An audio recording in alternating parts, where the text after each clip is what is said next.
नमस्कार जय जगन्नाथ मुझे ओडिशा गंजाम चारिधाम यात्रा करुच्ची लोक मानू लिफ्ट मागी मागी आसी पहुंच जाइए हरिद्वार पाखे हरिद्वार रु 15 किलोमीटर दूर अच्छी काल रात मुझे ढाबा नाइट स्टे करी कैंपिंग टेंट लगे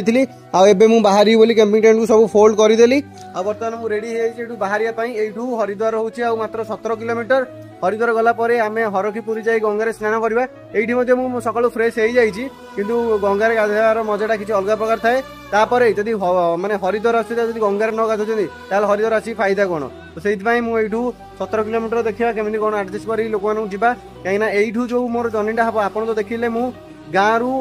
हरिद्वार आसी पहुँचली 1700 किलोमीटर यहीटा मो एतेटा हार्ड नाला कहते गले किंतु आज एबेठारू माने दिनू दिन प्रॉब्लम अधिक बढ़ी बढ़ी जीव कहीं आप जानते हरिद्वार टू केदारनाथ बद्रीनाथ गंगोत्री यमुनोत्री जावाई टोटाली कौन ट्रक बड़ बड़ गाड़ी जाएनि जिते भी गाड़ी जाए सब कौन बस आउ जहाँ प्राइवेट टैक्सी ये सब जाए तो यही सब लिफ्ट मिलवाटा बहुत ही कष्ट हो बट किसी बात नुह निज उपर कॉन्फिडेंट रखा एंड साहस सहित जावा बस आपण मैंने खाली अधिक अधिक सपोर्ट करूँ वीडियो को अधिक अधिक शेयर करूँ।